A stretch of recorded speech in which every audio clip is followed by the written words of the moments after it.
Our nations share a close geography and opportunity.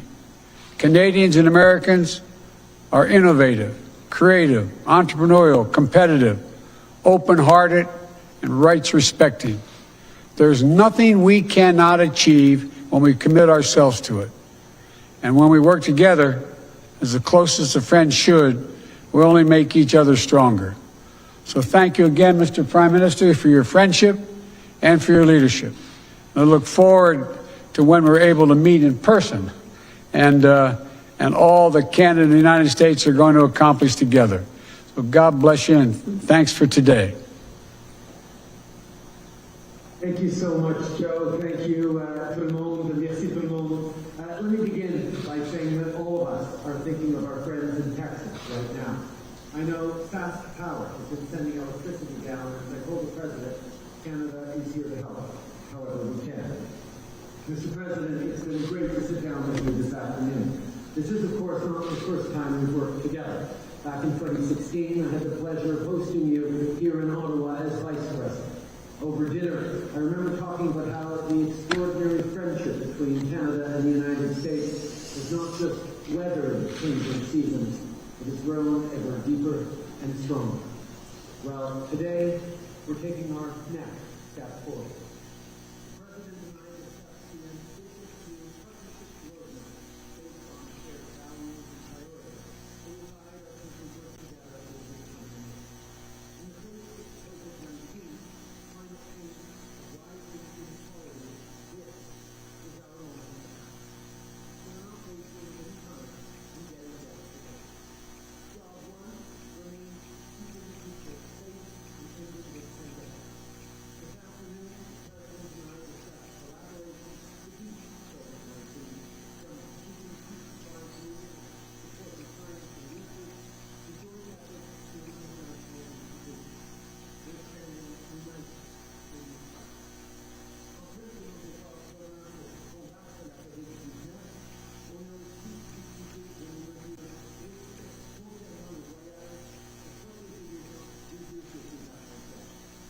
Présentement, même si notre plus grande priorité est d'assurer la sécurité des gens, ceux qui sont forts sont nos États-Unis. Comme vous l'avez dit, Monsieur le Président, on doit repartir en masse. La dernière année a révélé toute la vulnérabilité de nos sociétés qui s'est jamais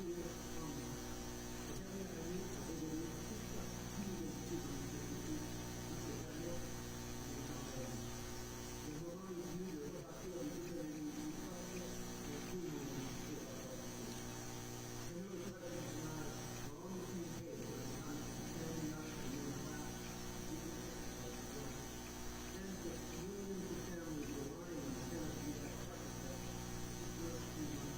relying on Canada that partnership, this work we must do together. This takes unity.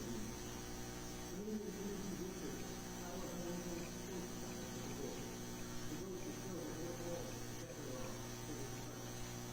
border. It goes to show that we're all better off for this country. Today, the President and I discussed leveraging supply chains to support the business, to bring good labor welfare and jobs, and help people who've been hard hit for passing the food. Ici au Canada, l'innovation et l'énergie propre constituent une place cruciale dans notre plan pour repartir de cette économie. Christian et moi avons discuté de l'importance d'une croissance start-up, industrie et de nouvelles opportunités pour les Canadiens et les Américains, et aussi pour protéger l'environnement et lutter contre le changement climatique. Il faut continuer de poser des gestes significatifs pour respecter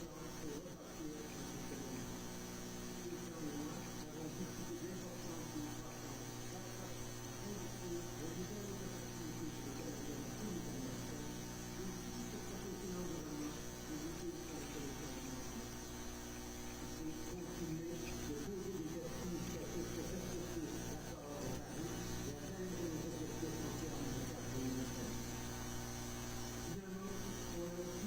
monde plus fort et plus stable. All right, everybody, this is Andrew Kraft here. We did want to just break in. I know we said goodnight to everyone here on NewsNOW from Fox, but we are getting a statement, actually, from Tiger Woods on Twitter about the car crash from earlier today. We're going to put it up on your screen here. We want to show you right now what he had to say. Bear with us here. I'm going to read it. He says, in part, we thank everyone for the overwhelming support and messages during this tough time. As previously communicated, Tiger was involved in a single car accident earlier this morning in California. He has undergone a long surgical procedure on his lower right leg and ankle after being brought to the hospital. And this is a statement from the chief medical officer and the interim CEO at Harbor UCLA Medical Center, Dr. Anish Mahajan, says, quote, Mr. Woods suffered significant orthopedic injuries to his right lower extremity that were treated during emergency surgery by orthopedic trauma specialists at Harbor UCLA Medical Center, a level 1 trauma center. Comminuted open fractures affecting both the upper and lower portions of the tibia and fibula bones were stabilized by inserting a rod into the tibia.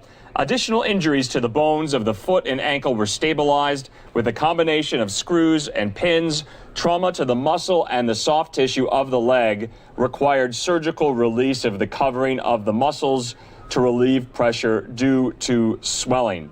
He is currently awake, responsive, and recovering in his hospital room. Thank you to the wonderful doctors and hospital staff at Harbor UCLA Medical Center, the LA County Sheriff's Department, and the Fire Department.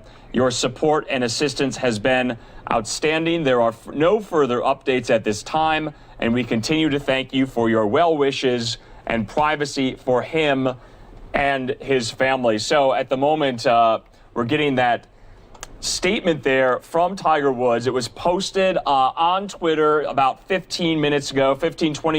So we wanted to break in to from our overnight playlist. Remember, I just told you we're going to play our overnight playlist, but had to break back in because we wanted to give you this. We know it's late. We know it's almost 11:30 here Mountain Time, almost 1:30 there on the East Coast, but we thought it was important. There you're seeing in the lower right-hand part of your screen, just images from the scene this morning there in outside Los Angeles. And so we want to just read partly some of this statement once again, just to reiterate, quote, we thank everyone for the overwhelming support and messages during this tough time.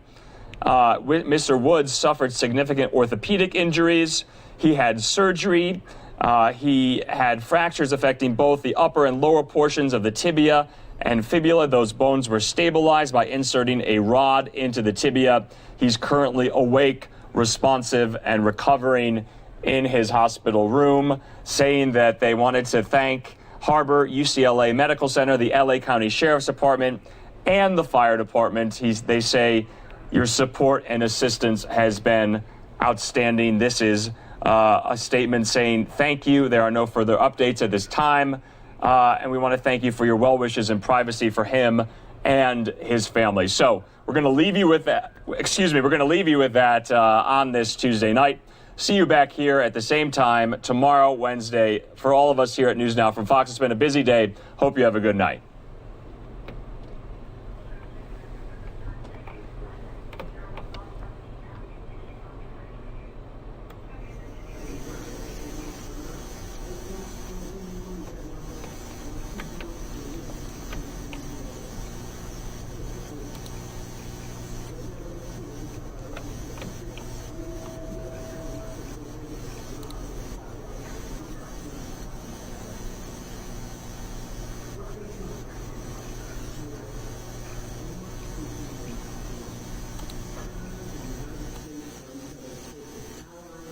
Most important trading partners and oldest friends.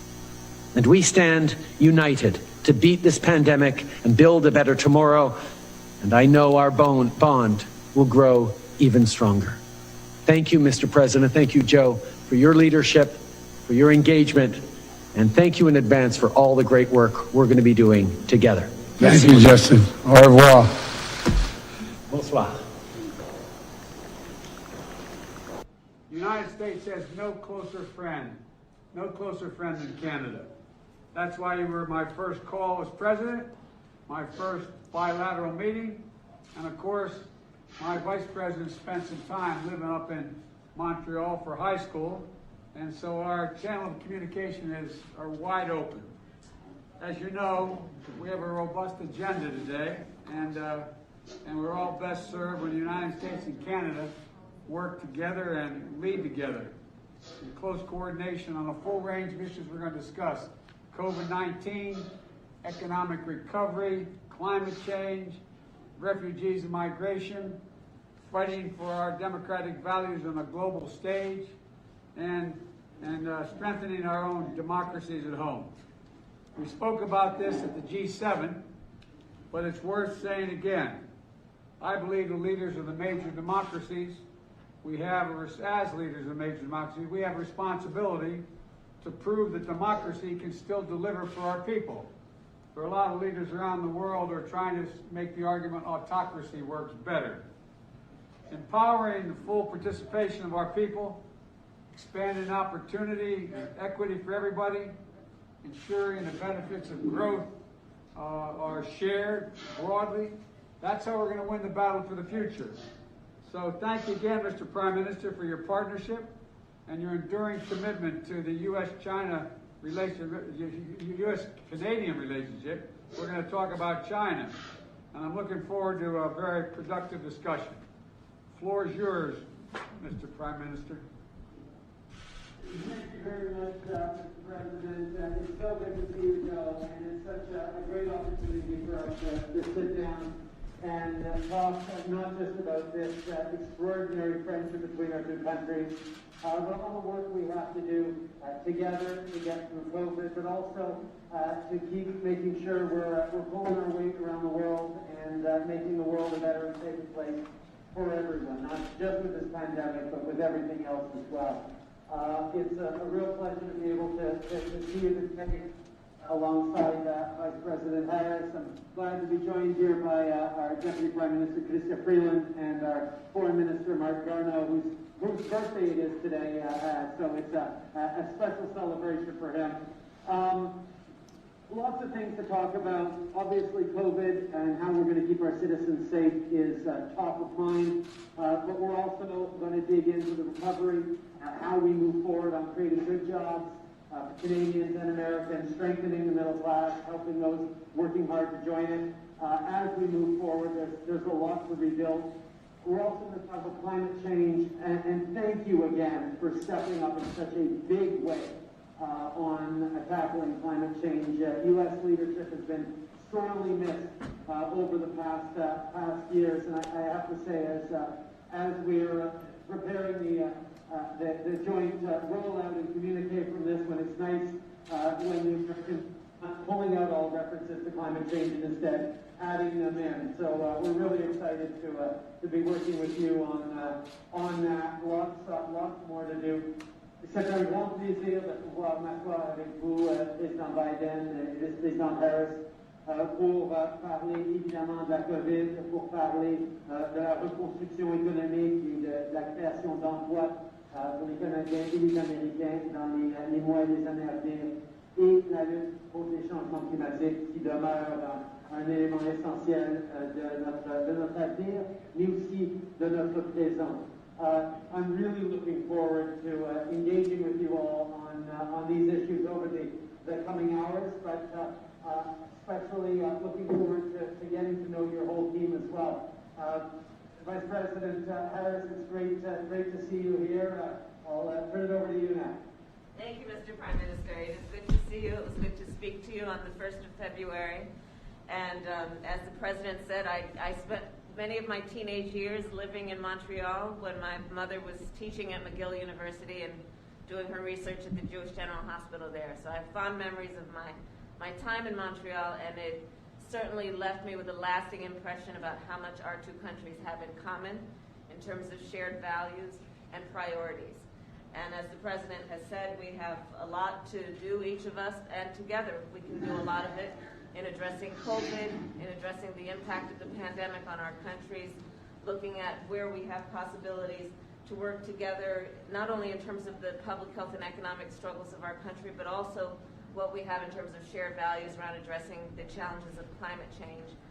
We look forward to working with you on that and many others. We are neighbors, we are friends as a country, and the challenges that we face not only are, as we have said, about COVID and climate change, also, as the President will talk about and has mentioned, our challenges in terms of China and Russia and what we can do in terms of working together on that, and working together in terms of strengthening and modernizing the UN and WTO. So we look forward to working with you. It is good to speak with you. And I'll now turn it over to Deputy Prime Minister Freeland, and I look forward to hearing from you. Thank you.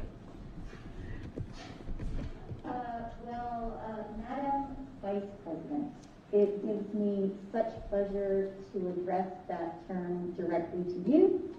And I have to tell you, your election has been such an inspiration for women and girls across Canada, especially for Black women and girls and for South Asian women and girls. So many of them have told me that directly. I am so looking forward to working with you in your administration on conquering COVID, on working together to be sure our economies can come roaring back. I couldn't agree more with what the President said, that we have a real responsibility now, all of us, to show that democracy can deliver for our people, for Canadians, for Americans, and for the whole world. And with the friendship of everyone in this room and that virtual room, I am pretty confident we're going to do it. Madame Vice-Présidente, que ce soit votre attente à Mississauga ou vos amis anciens à Montréal, tous nos Canadiens sont si fiers de vous. Et quand le COVID-19 nous le permettra, ce sera un grand plaisir pour moi de vous accueillir encore une fois au Canada. J'ai lu votre autobiographie excellente et je dois dire une chose. Et c'est que je suis aussi une anglophone et je suis d'accord avec vous que c'est difficile à apprendre le français. Mais ça vaut le peine. Bienvenue, Madame la Vice-Présidente. Madam Vice President, we are very proud of you, and all women and girls in Canada are very proud of you, of course, and I do hope that once COVID is over, we'll be able to meet in person. And indeed, French, I am myself an English speaker, and French is a difficult language to learn, but I do believe that is well worth it. Moi aussi. Merci beaucoup.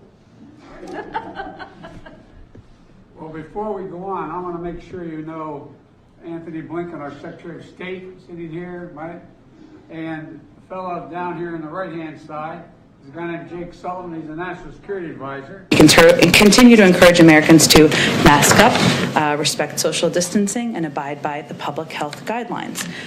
One more update from here. Actually, sorry, two more updates on the winter storm. Yesterday, FEMA announced that Texas homeowners and renters in 31 additional counties who suffered damage from the winter storm may now apply for individual disaster assistance. The 31 additional counties join the 77 counties previously approved for individual disaster assistance. In Texas, Louisiana,